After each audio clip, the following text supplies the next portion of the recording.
क्या आपने कभी यह सुना है कि बुधवार के दिन भगवान विघ्नहर्ता गणेश जी की एक ऐसी दिव्य कथा है जिसे सुनने मात्र से जीवन के सारे दुख, सारी बाधाएं स्वयं ही मिट जाती हैं। आज बुधवार का पावन दिन है और आज मैं आपको गणेश जी की एक ऐसी चमत्कारी और सत्य कथा सुनाने जा रही हूं जिसे सुनने मात्र से आपके जीवन के बड़े से बड़े संकट भी दूर हो जाएंगे।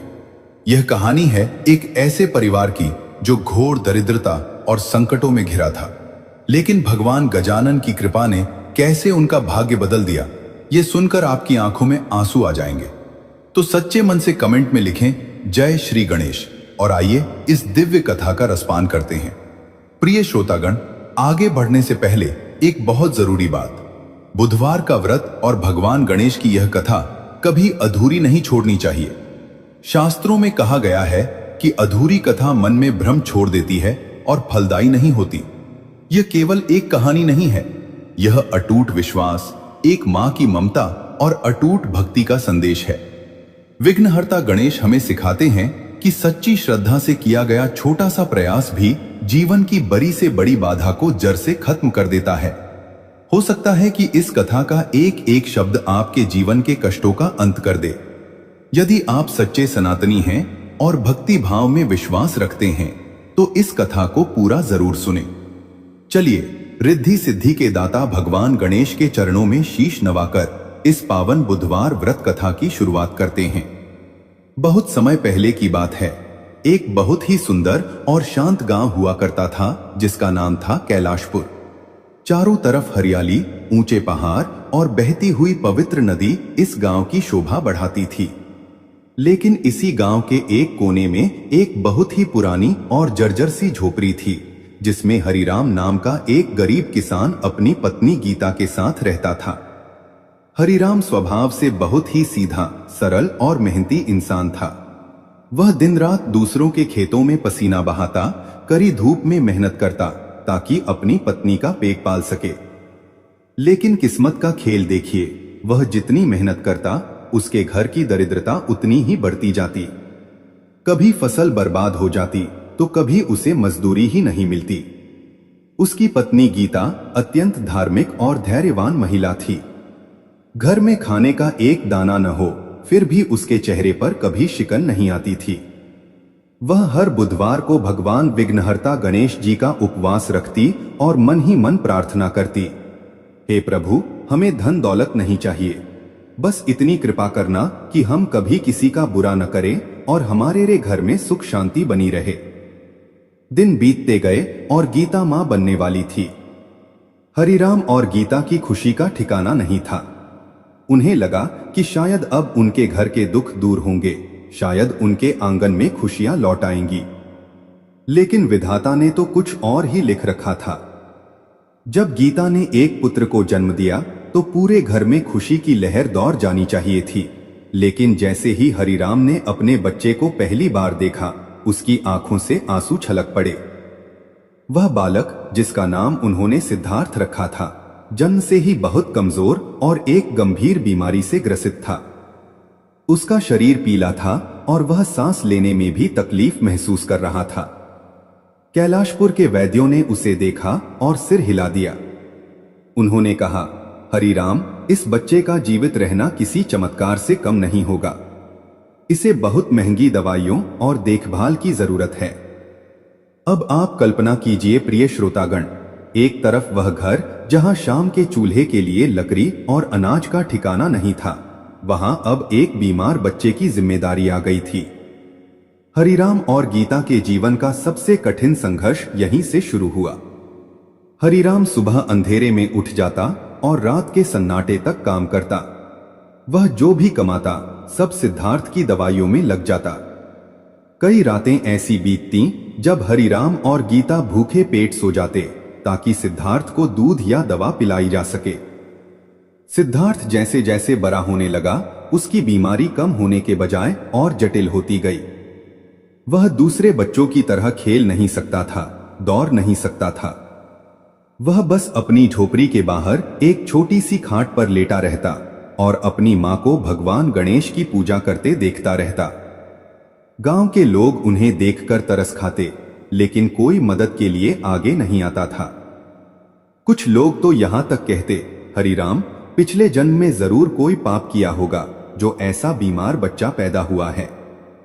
इन बातों को सुनकर गीता का कलेजा छलनी हो जाता। लेकिन वो अपनी आंखों के आंसू पोंछकर फिर से गणेश जी की प्रतिमा के सामने दिया जलाती और कहती, हे विघ्नहर्ता, तू तो सबका दुख हरता है। क्या मेरे बच्चे पर तेरी दृष्टि नहीं पड़ेगी? क्या मेरा सिद्धार्थ कभी स्वस्थ नहीं हो पाएगा? इधर गांव का मुखिया, जो बहुत ही अहंकारी और लालची इंसान था, उसकी नजर हमेशा हरिराम की उस छोटी सी जमीन पर रहती थी जो उसके पूर्वजों की निशानी थी।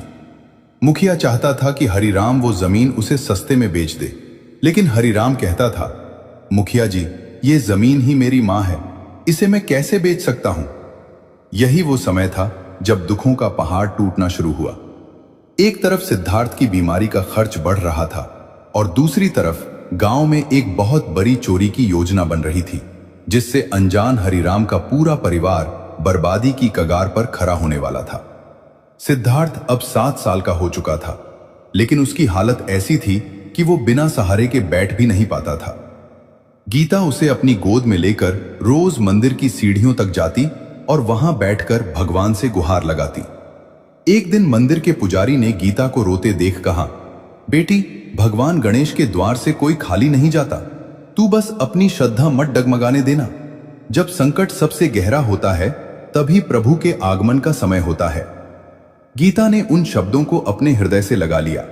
उसे नहीं पता था कि आने वाले समय में उसकी अग्नि परीक्षा होने वाली है और वह परीक्षा इतनी कठिन होगी कि पूरा कैलाशपुर गांव कांप उठेगा। प्रिय श्रोतागण, समय का चक्र बड़ा ही विचित्र होता है। कभी यह हमें सुख के हिंडोले में झुलाता है तो कभी ऐसे गहरे जख्म देता है जिन्हें भरना नामुमकिन सा लगता है। कैलाशपुर की उस छोटी सी झोपड़ी में, जहां गरीबी और बीमारी ने पहले ही अपना डेरा जमा रखा था, अब दुखों की एक ऐसी काली घटा छाने वाली थी जिसने हरिराम और गीता के जीवन को पूरी तरह से झकझोर कर रख दिया। सिद्धार्थ की तबीयत अब पहले से ज्यादा खराब रहने लगी थी। उसकी सांसों की डोरी कमजोर पड़ती जा रही थी। एक रात की बात है, बाहर मूसलाधार बारिश हो रही थी, जैसे आसमान भी इस गरीब परिवार के नसीब पर आंसू बहा रहा हो। झोपड़ी की छत से पानी टपक रहा था। सिद्धार्थ तेज बुखार में तप रहा था और उसके छोटे से शरीर में इतनी भी जान नहीं थी कि वह अपनी पीड़ा को शब्दों में व्यक्त कर सके। वह बस कराह रहा था। गीता उसे अपनी गोद में लेकर बैठी थी और भगवान गणेश का नाम जप रही थी। हरिराम ने देखा कि सिद्धार्थ की हालत बहुत गंभीर है। उसने पास रखे मिट्टी के घड़े में हाथ डाला तो पाया कि वह खाली था। दवा के लिए एक भी सिक्का घर में मौजूद नहीं था। हरिराम व्याकुल हो उठा।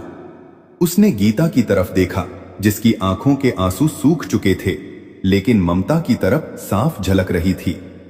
गीता ने रुआंसी आवाज में कहा, स्वामी, सिद्धार्थ का शरीर आग की तरह तप रहा है। अगर आज रात इसे दवा नहीं मिली तो शायद यह सुबह का सूरज नहीं देख पाएगा। कुछ कीजिए स्वामी, अपने बच्चे को बचा लीजिए। हरिराम का कलेजा फट गया। वह बारिश में ही बाहर निकल गया। वह गांव के हर उस द्वार पर गया जहां उसने कभी मजदूरी की थी। उसने लोगों के सामने हाथ फैलाए गिड़गिड़ाया, मेरे बच्चे की जान बचा लीजिए, मुझे बस कुछ पैसों की जरूरत है। मैं जिंदगी भर आपके खेतों में बिना मजदूरी के काम करूंगा। लेकिन अफसोस, उस अंधेरी रात में किसी का दिल नहीं पसीजा। लोग अपने सुख की नींद सो रहे थे और एक पिता अपने बच्चे की सांसों की भीख मांग रहा था। थका हारा हरिराम गांव के मंदिर के पास जाकर बैठ गया। तभी उसने देखा कि गांव के मुखिया के महलनुमा घर की तरफ कुछ हलचल हो रही है। मुखिया जी के घर में उस रात बहुत बड़ा उत्सव था, क्योंकि उनके घर में शहर से कोई बड़ा व्यापारी आया हुआ था। भारी मात्रा में सोना चांदी और कीमती सामान वहां रखा था।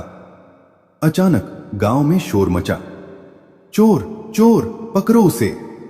अंधेरे का फायदा उठाकर कुछ असली चोरों ने मुखिया के घर में सेंध लगा दी थी और कीमती गहनों से भरी पोटली लेकर भाग रहे थे। शोर सुनकर गांव के पहरेदार दौड़े। चोर घबरा गए। उन्होंने देखा कि सामने से पहरेदार आ रहे हैं तो उन्होंने वह गहनों की पोटली मंदिर के पीछे फेंक दी जहां हरिराम बैठा था और खुद अंधेरे में गायब हो गए। बदकिस्मती देखिए प्रिय श्रोतागण, हरिराम ने जैसे ही वह पोटली देखी उसने उसे उठा लिया। वह नहीं जानता था कि इसमें क्या है। उसे लगा शायद भगवान ने उसकी पुकार सुन ली है और उसे सिद्धार्थ की दवा के लिए कुछ मिल गया है। लेकिन जैसे ही उसने पोटली खोली, उसकी चमक से उसकी आंखें फटी की फटी रह गई। उसमें गांव के मुखिया के खानदानी जेवर थे। अभी हरिराम कुछ समझ पाता कि उसे क्या करना चाहिए, मुखिया के लठैत और गांव के पहरेदार वहां पहुंच गए। उन्होंने हरिराम के हाथ में वो पोटली देखी। मुखिया का गुस्सा 7वें आसमान पर पहुंच गया।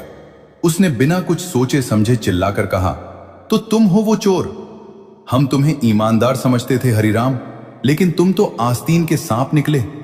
मेरे घर में चोरी करने की हिम्मत कैसे हुई तुम्हारी? हरिराम कांपने लगा, उसके पैर लड़खड़ाने लगे।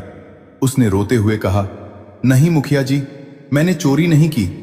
मैं तो बस यहां बैठा था, ये पोटली मुझे यहीं मिली। लेकिन उसकी बात सुनने वाला कोई नहीं था। गरीबी का सबसे बड़ा श्राप यही है कि जब गरीब सच बोलता है तो दुनिया उसे सबसे बड़ा झूठ मानती है। हरिराम को बेरहमी से पीटा गया। उसे घसीटते हुए मुखिया के आंगन में लाया गया। पूरा गांव वहां इकट्ठा हो गया।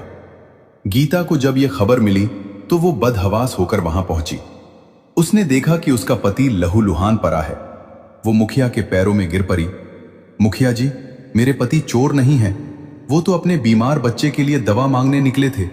वो किसी का बुरा सोच भी नहीं सकते। लेकिन मुखिया का दिल पत्थर का था। उसने उपहास करते हुए कहा, दवा के लिए चोरी की है ना? अब देखो, तुम्हारा पति जेल की काल कोठरी में सरेगा। मुखिया ने गांव के पंचों के साथ मिलकर फैसला सुनाया। उस समय मुखिया का आदेश ही कानून होता था। मुखिया ने अपनी प्रतिष्ठा और अहंकार को संतुष्ट करने के लिए सजा का ऐलान किया। इसने कैलाशपुर की सबसे बड़ी चोरी की है। इसे कारागृह में डाल दिया जाए और कल सुबह इसे फांसी की सजा दी जाएगी, ताकि फिर कोई गरीब ऐसी जुर्रत न कर सके। पूरे गांव में सन्नाटा पसर गया। किसी ने भी हरिराम के पक्ष में एक शब्द नहीं बोला। गीता का संसार उजर रहा था। एक तरफ उसका बेटा मौत से लड़ रहा था और दूसरी तरफ उसके निर्दोष पति को फांसी की सजा सुना दी गई थी। गीता को सैनिकों ने धक्के मारकर वहां से निकाल दिया। वह रोती हुई, लड़खड़ाती हुई अपनी झोपड़ी में वापस आई। वहां सिद्धार्थ बेहोश पड़ा था। गीता ने अपने बच्चे का माथा चूमा और फिर भगवान विघ्नहर्ता गणेश की उस मिट्टी की प्रतिमा के सामने जाकर बैठ गई। उसकी आंखों से गिरते आंसू भगवान के चरणों को भिगो रहे थे। उसने अत्यंत मार्मिक स्वर में कहा, हे गणेश जी, क्या यही आपकी न्यायप्रियता है? एक मां की पुकार क्या आपके कानों तक नहीं पहुंच रही? मेरा बच्चा बीमारी से मर रहा है और मेरा पति निर्दोष होते हुए भी सूली पर चढ़ने वाला है। अगर कल सुबह मेरे पति को कुछ हुआ तो मेरा विश्वास आप पर से हमेशा के लिए उठ जाएगा। प्रिय श्रोतागण, उस रात गीता ने अन्न का एक दाना भी नहीं ग्रहण किया। वो पूरी रात ओम गंग गणपतये नमः का जाप करती रही। इधर कारागृह में हरिराम अपनी आखिरी रात गिन रहा था। वो काल कोठरी की सलाखों को पकड़कर रो रहा था। उसे अपनी जान की चिंता नहीं थी। उसे चिंता थी अपनी पत्नी गीता और अपने बीमार बेटे सिद्धार्थ की। वो सोच रहा था कि मेरे जाने के बाद उस बीमार बच्चे का क्या होगा? कौन उसे सहारा देगा? रात का अंतिम पहर था। चारों तरफ सन्नाटा था। सिर्फ पहरेदारों के जूतों की आवाज सुनाई दे रही थी। लेकिन तभी कुछ ऐसा हुआ जिसकी कल्पना किसी ने नहीं की थी।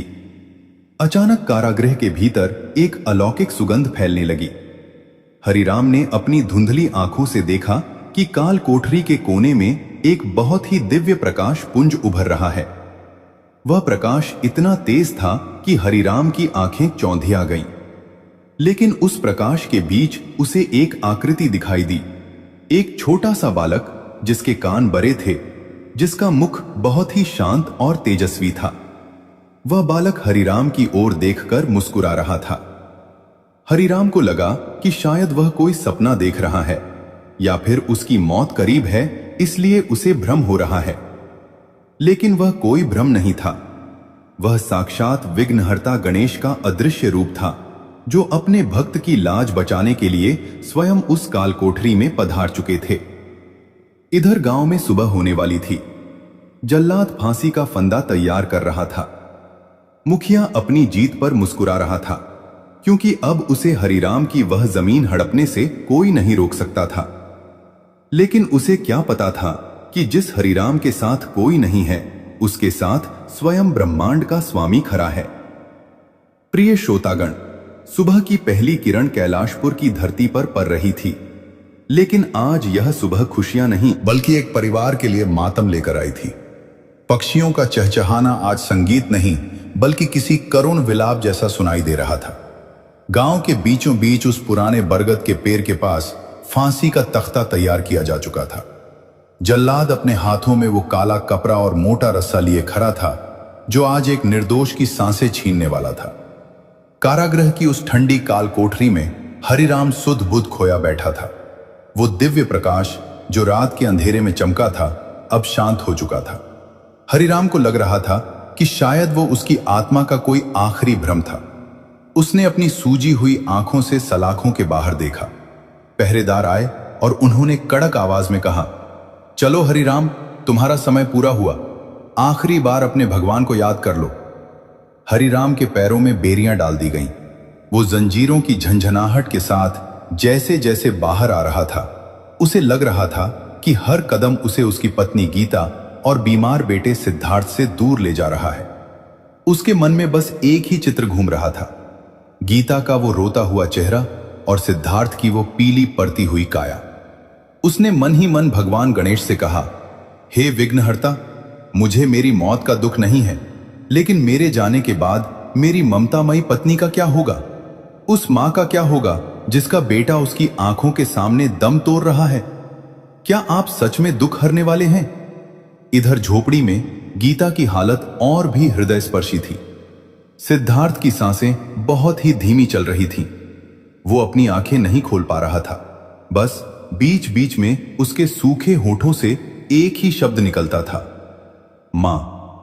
गीता का हृदय फट रहा था। एक तरफ उसका सुहाग सूली पर चढ़ने जा रहा था और दूसरी तरफ उसकी कोख सुनी होने वाली थी। उसने सिद्धार्थ का सिर अपनी गोद में रखा। उसके आंसू सिद्धार्थ के माथे पर गिर रहे थे। एक मां की ममता का वो दृश्य इतना मार्मिक था कि शायद पत्थर भी पिघल जाए।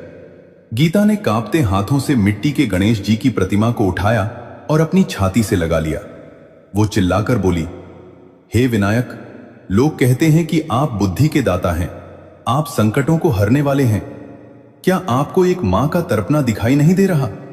क्या एक गरीब की भक्ति इतनी सस्ती है कि उसका पूरा संसार उजड़ जाए और आप देखते रहें?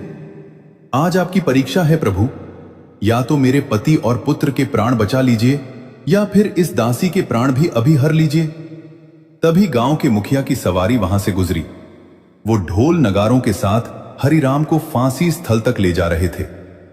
मुखिया अपनी मूंछों पर ताव देते हुए देख रहा था कि कैसे पूरा गांव डर के मारे चुपचाप खड़ा है। उसने चिल्लाकर कहा, देखो कैलाशपुर के निवासियों, जो भी चोरी करेगा उसका यही हश्र होगा। आज हरिराम मरेगा और कल उसकी वो मनहूस जमीन गांव की संपत्ति हो जाएगी। हरिराम को उस ऊंचे तख्ते पर चढ़ाया गया। उसके गले में खुरदरा फंदा डाला गया। पूरे गांव की आंखें झुकी हुई थीं।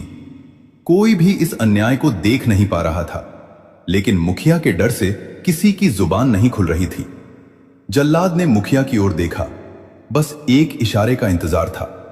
तभी अचानक मौसम बदलने लगा। अभी कुछ देर पहले तक सूरज चमक रहा था, लेकिन अचानक आसमान में काली घटाएं छा गईं। बिजली कड़कने लगी। हवा इतनी तेज चलने लगी कि लोगों के कदम उखड़ने लगे। मुखिया घबरा गया। ये क्या हो रहा है? अभी तो धूप खिली थी। जैसे ही जल्लाद ने फांसी का लीवर खींचने के लिए हाथ आगे बढ़ाया, एक बहुत बड़ा चमत्कार हुआ। लोगों ने देखा कि अचानक एक बहुत बड़ा और तेजस्वी हाथी, जिसके मस्तक पर सिंदूर का तिलक लगा था, कहीं से दौड़ता हुआ आया। वो हाथी इतना विशाल था कि उसके चलने से धरती कांप रही थी। वो हाथी सीधे फांसी के तख्ते की ओर बढ़ा। सैनिकों ने उसे रोकने की कोशिश की, लेकिन वह हाथी किसी की नहीं सुन रहा था। उसने अपनी सूंड से मुखिया की पालकी को हवा में उछाल दिया। मुखिया डर के मारे जमीन पर गिर पड़ा और चिल्लाने लगा, बचाओ बचाओ। उस हाथी ने अपनी विशाल सूंड ऊपर उठाई और फांसी के उस मोटे रस्से को, जो हरिराम के गले में था, एक झटके में तोड़ दिया। हरिराम तख्ते से नीचे गिरा, लेकिन उसे चोट नहीं लगी। वो हाथी हरिराम के पास खड़ा हो गया, जैसे उसे सुरक्षा दे रहा हो। गांव वाले अचंभित थे। ये कोई साधारण हाथी नहीं लग रहा था। उसकी आंखों में एक ऐसी शांति और दिव्यता थी जो केवल ईश्वर में हो सकती है। लोग जय गणेश के नारे लगाने लगे, लेकिन चमत्कार अभी खत्म नहीं हुआ था। उसी समय झोपड़ी में लेटे हुए सिद्धार्थ के शरीर में एक अजीब सी थिरकन हुई। वो बालक जो कई दिनों से हिला तक नहीं था, उसने अचानक अपनी आंखें खोल दी। उसके पीले पड़ चुके शरीर में गुलाबी आभा दौड़ने लगी। उसने उठकर बैठते हुए कहा, मां, मुझे भूख लगी है। देखो, वो लाल कपड़े वाले बाबा मुझे बुला रहे हैं। गीता हक्की बक्की रह गई। उसने देखा कि सिद्धार्थ न केवल उठकर बैठ गया है, बल्कि उसके चेहरे की वह पुरानी बीमारी जैसे भाप बनकर उड़ गई हो। वो सिद्धार्थ को गले लगाकर फूट फूट कर रोने लगी। उसे समझ आ गया कि उसके विघ्नहर्ता ने उसकी पुकार सुन ली है। प्रिय श्रोतागण, कैलाशपुर के उस वट वृक्ष के नीचे का दृश्य ऐसा था जिसे देखकर देवताओं की भी आंखें भर आईं। एक तरफ काल का फंदा टूटा पड़ा था और दूसरी तरफ साक्षात शक्ति का अवतार, वो विशाल गजराज खड़ा था। मुखिया के सैनिक, जो कुछ देर पहले तक अपनी तलवारों की चमक से गरीब ग्रामीणों को डरा रहे थे, अब उनके हाथ कांप रहे थे। तलवारें म्यान में जाने को व्याकुल थीं, क्योंकि उस हाथी की आंखों में जो तेज था, उसे सहने की शक्ति किसी साधारण मनुष्य में नहीं थी।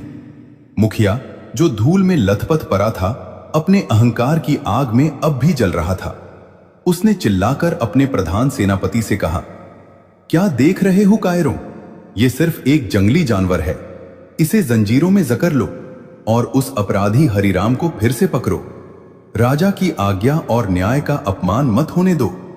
सैनिक जैसे ही आगे बढ़े, उस दिव्य हाथी ने एक ऐसी चिंगार मारी कि पूरे कैलाशपुर की धरती डोल उठी। पैरों से पक्षी उड़ गए और ऐसा लगा जैसे आसमान से बादलों ने गरगराहट के साथ उस गर्जना का समर्थन किया हो। वह हाथी धीरे धीरे हरिराम की ओर बढ़ा। हरिराम, जो अभी भी सदमे में था और जिसके गले पर फंदे के निशान साफ दिखाई दे रहे थे, डर के मारे पीछे हटने लगा। उसे लगा कि शायद उसकी मृत्यु अब इस गजराज के हाथों लिखी है। लेकिन तभी उस हाथी ने बड़े ही प्रेम से अपनी सूंड हरिराम के मस्तक पर रखी। जैसे ही वह शीतल स्पर्श हरिराम को मिला, उसके शरीर का सारा दर्द, सारी थकान और सारा डर पल भर में गायब हो गया। उसके मन में एक ऐसी शांति छा गई जैसी उसने अपने पूरे जीवन में महसूस नहीं की थी। हरिराम की आंखों से आंसुओं की धारा बहने लगी। वह समझ गया कि यह कोई साधारण जीव नहीं, बल्कि स्वयं उसके दुखों को हरने वाले विघ्नहर्ता हैं। इधर गांव की पगडंडियों पर एक और चमत्कार घटित हो रहा था। गीता, जो अभी कुछ देर पहले तक अपनी झोपड़ी में मातम मना रही थी, अब अपने 7 साल के बेटे सिद्धार्थ का हाथ पकड़कर दौड़ रही थी। सिद्धार्थ, जिसके पैर कभी जमीन का भार नहीं सह पाते थे, आज वह अपनी मां के साथ कंधे से कंधा मिलाकर दौड़ रहा था। उसके चेहरे पर वह पीलापन नहीं था, बल्कि एक दिव्य चमक थी। जैसे ही गीता और सिद्धार्थ उस भीड़ के बीच पहुंचे, लोगों ने रास्ता दे दिया। गीता ने देखा कि उसका सुहाग सुरक्षित है। वह दौड़कर हरिराम के पास पहुंची और उसे गले लगा लिया। सिद्धार्थ भी अपने पिता के पैरों से लिपट गया। पूरे गांव की आंखों में आंसू थे। यह मिलन केवल एक परिवार का नहीं था, बल्कि यह अधर्म पर धर्म की और असत्य पर सत्य की जीत का साक्षात प्रमाण था। मुखिया ने जब देखा कि सिद्धार्थ, जिसे पूरा गांव मरणासन्न समझता था, वह आज अपने पैरों पर खड़ा है, तो उसके पैरों के नीचे से जमीन खिसक गई। लेकिन उसका काला मन अब भी षड्यंत्र रच रहा था। उसने सोचा कि अगर यह परिवार बच गया तो उसकी सत्ता और उसका डर खत्म हो जाएगा। उसने चुपके से एक सैनिक के कान में कहा, जाओ, महल से मेरा धनुष और विशैला बाण लेकर आओ। मैं खुद इस ढोंगी किसान का अंत करूंगा। सैनिक महल की ओर भागा, लेकिन भगवान गणेश जो अंतर्यामी हैं, भला उनसे क्या छुपा था। उस दिव्य हाथी ने अपनी सूंड से जमीन पर एक लकीर खींच दी।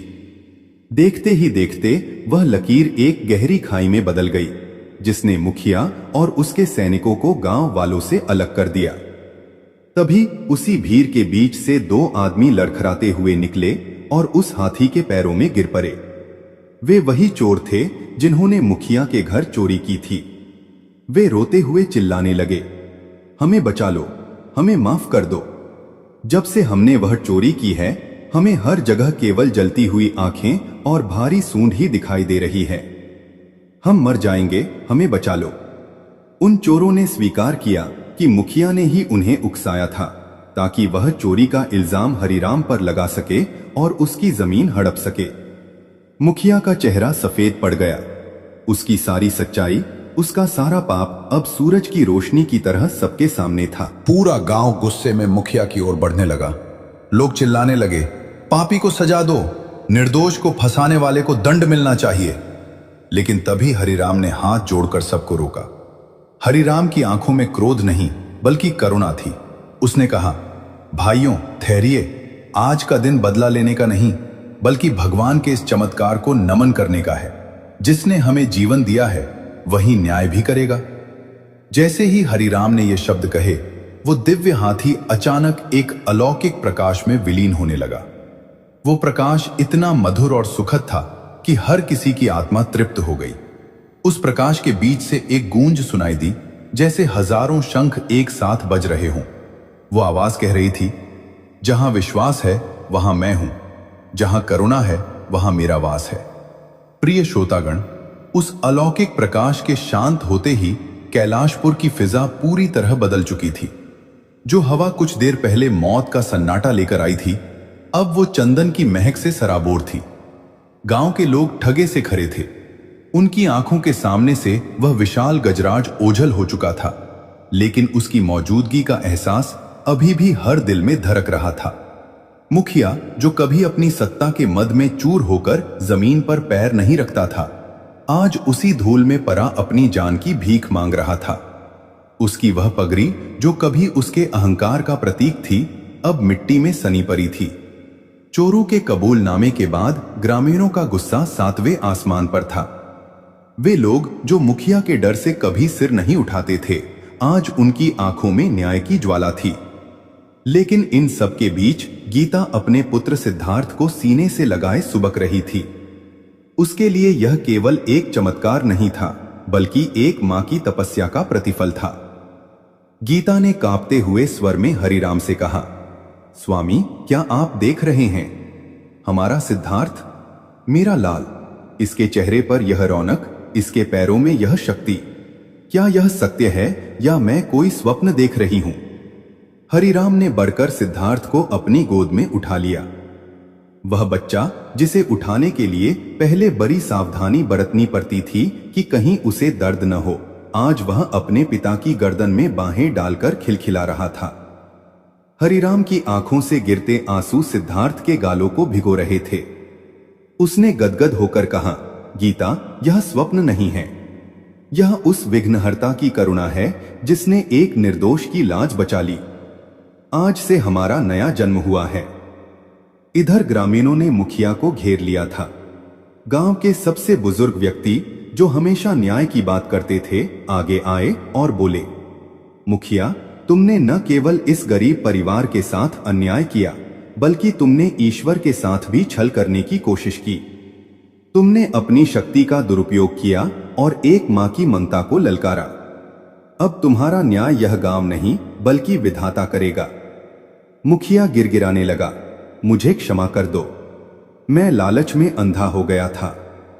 मैं हरिराम की जमीन और उसका घर हड़पना चाहता था ताकि मेरी हवेली और बड़ी हो सके। मुझे क्या पता था कि इसके पीछे साक्षात भगवान खड़े हैं। तभी एक अद्भुत घटना घटी। उस वट वृक्ष के पास जहां फांसी का तख्ता लगा था, वहां की जमीन अचानक फटने लगी।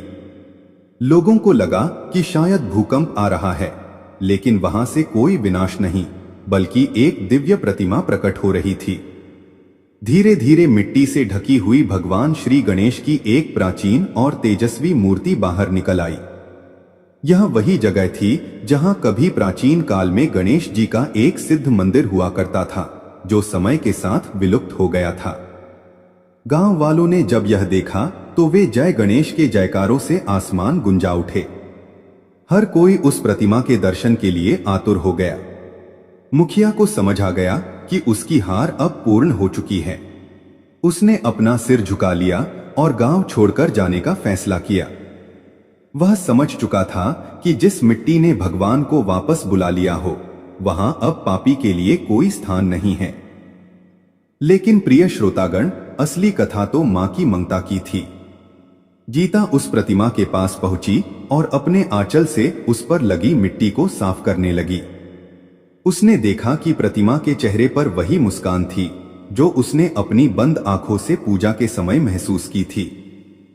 गांव के लोगों ने तय किया कि मुखिया की वह हवेली, जो भ्रष्टाचार और पाप की कमाई से बनी थी, अब उसे दान कर दिया जाएगा और वहां एक धर्मशाला बनाई जाएगी जहां बाहर से आने वाले दुखी और गरीब लोगों को आसरा मिले।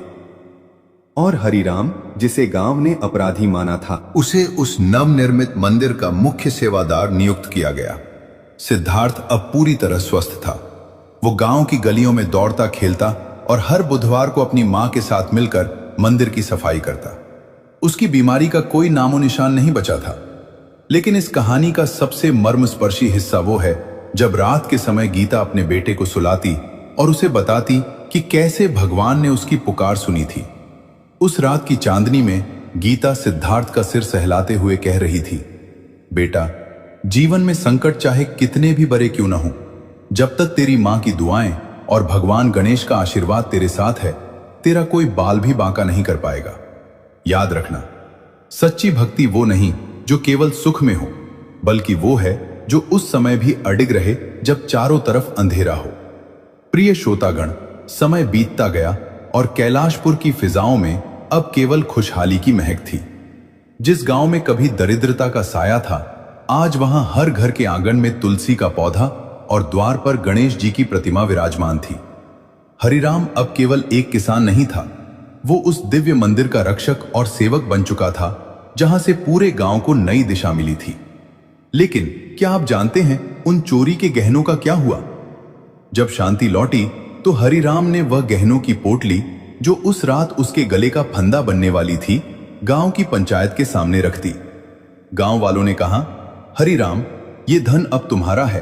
भगवान ने ये तुम्हें तुम्हारे कष्टों के बदले दिया है। लेकिन हरिराम, जिसके भीतर संतोष का वास था, उसने हाथ जोर कर कहा, नहीं भाइयों, ये धन मेरा नहीं है। ये धन अधर्म से कमाया गया था और संकट की रात में मेरे पास आया था। मैं इसे अपने घर की नींव में नहीं रख सकता। मेरे लिए सबसे बड़ा धन मेरा पुत्र सिद्धार्थ है, जिसे भगवान ने जीवन दान दिया। इस धन का उपयोग गांव की भलाई के लिए किया जाए। हरिराम की इस निस्वार्थ भावना ने पूरे गांव का दिल जीत लिया। उसी धन से गांव में एक बड़ी पाठशाला बनाई गई ताकि कोई भी बच्चा शिक्षा से वंचित न रहे।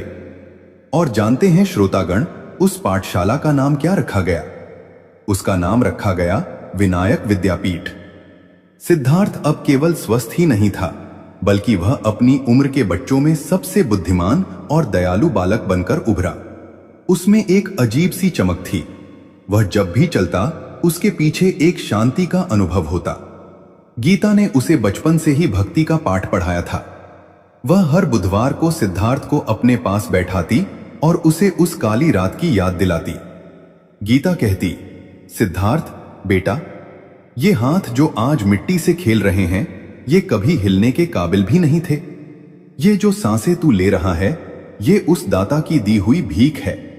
कभी भी जीवन में घमंड मत करना, क्योंकि जो प्रभु देना जानता है, वह अभिमान होने पर लेना भी जानता है। सिद्धार्थ अपनी मां की बातें बड़े ध्यान से सुनता। वह गांव के दूसरे बीमार और गरीब बच्चों की मदद करता।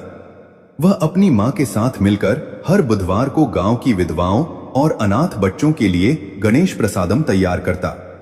कैलाशपुर में अब कोई भूखा नहीं सोता था। एक दिन की बात है, गांव में एक बहुत बड़ा विद्वान आया।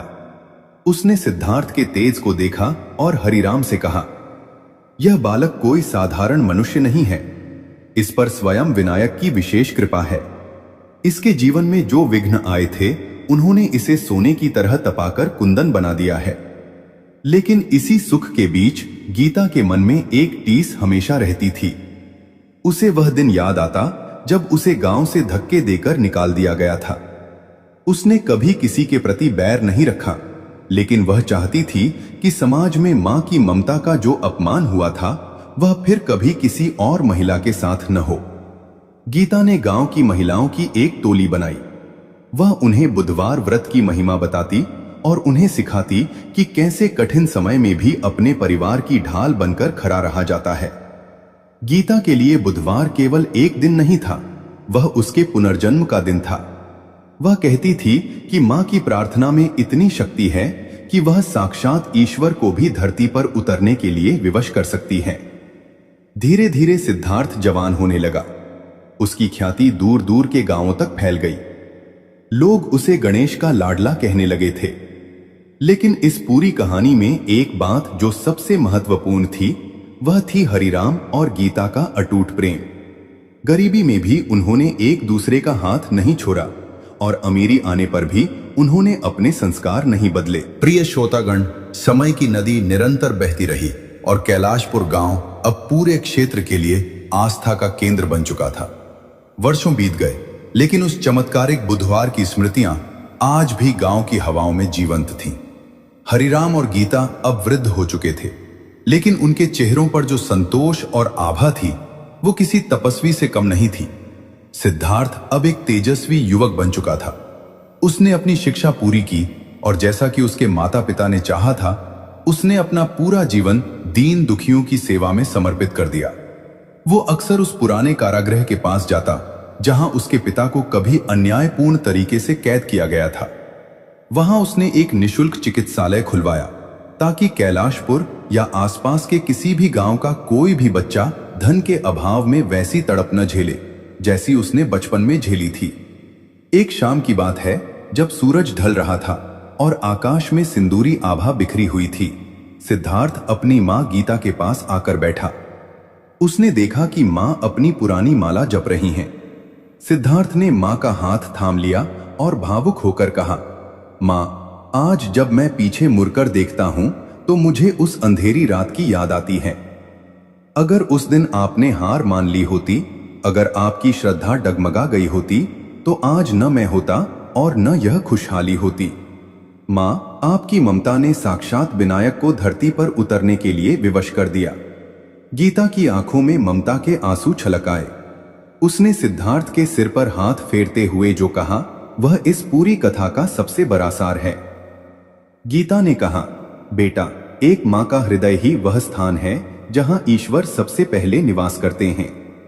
जब एक मां अपने बच्चे के लिए तड़पती है तो पूरा ब्रह्मांड डोलने लगता है। लेकिन याद रखना, मेरी ममता तो केवल एक निमित्त थी। असली शक्ति तो उस विश्वास में थी जो मैंने भगवान गणेश के चरणों में अर्पित कर दिया था। जीवन में जब सारे रास्ते बंद हो जाएं, जब अपने भी साथ छोड़ दें, तब बस एक बार उस विघ्नहर्ता को पुकार कर देखना, वह किसी न किसी रूप में तुम्हारी लाज बचाने जरूर आएंगे। प्रिय श्रोतागण, इस कथा का सबसे मार्मिक संदेश यही है कि मां की ममता और ईश्वर की कृपा एक ही सिक्के के दो पहलू हैं। जिस घर में मां का सम्मान होता है और जहां ईश्वर पर अडिग विश्वास होता है, वहां दरिद्रता और संकट कभी पैर नहीं पसार सकते। हरिराम का परिवार इसका साक्षात प्रमाण था। हरिराम ने अपने अंतिम दिनों में गांव के चौराहे पर एक शिलालेख लगवाया जिस पर लिखा था, विघ्नहर्ता केवल बाधाएं नहीं हरते, वह मनुष्य के भीतर के अहंकार और ईर्ष्या को भी हर लेते हैं। उस गांव से मुखिया का अंत हुआ था, लेकिन एक नई चेतना का जन्म हुआ था। आज भी कैलाशपुर में बुधवार के दिन जब भगवान गणेश की आरती होती है तो ऐसा लगता है जैसे स्वयं गजानन वहां उपस्थित होकर अपने भक्तों को आशीष दे रहे हों। प्रिय श्रोतागण, भगवान गणेश की यह कथा हमें सिखाती है कि हमारे जीवन में आने वाले संकट हमें डराने के लिए नहीं, बल्कि हमारे विश्वास को और मजबूत करने के लिए आते हैं। यदि हरिराम पर वह झूठा आरोप न लगा होता तो क्या गांव को उस प्राचीन प्रतिमा के दर्शन होते? क्या मुखिया का पाप उजागर होता? कभी कभी ईश्वर हमें गहरे अंधेरे में इसलिए ले जाते हैं ताकि हम सबसे चमकीले प्रकाश की कीमत समझ सकें। आज इस पावन बुधवार के अवसर पर मैं आपसे यही कहूंगी कि अपनी समस्याओं से घबराएं नहीं। चाहे आपकी बीमारी हो, धन का अभाव हो या शत्रुओं का भय, बस भगवान विघ्नहर्ता गणेश के चरणों में खुद को समर्पित कर दें। याद रखिए, जो धागा गणेश जी के चरणों से जुड़ जाता है उसे दुनिया की कोई भी ताकत तोड़ नहीं सकती। सिद्धार्थ, हरिराम और गीता की यह कहानी आज भी लाखों लोगों को प्रेरणा दे रही है। यह सिद्ध करती है कि सत्य परेशान हो सकता है लेकिन पराजित नहीं, और एक मां की पुकार में वह शक्ति है जो स्वयं नियति के लेख को भी बदल सकती है। प्रिय श्रोतागण, उम्मीद है कि इस दिव्य और हृदय स्पर्शी कथा ने आपके मन को शांति और प्रेरणा दी होगी। इस कथा का एक एक प्रसंग हमें भक्ति, साहस और संकल्प का मार्ग दिखाता है। भगवान गणेश आप सभी के जीवन से सारे विघ्न दूर करें, आपके घर में सुख समृद्धि का वास हो और रिद्धि सिद्धि आपके द्वार पर सदैव विराजी रहें। यदि इस कथा ने आपके हृदय को छुआ है और आपको भगवान गणेश की महिमा पर विश्वास है तो सच्ची श्रद्धा के साथ कमेंट में लिखें, जय श्री गणेश।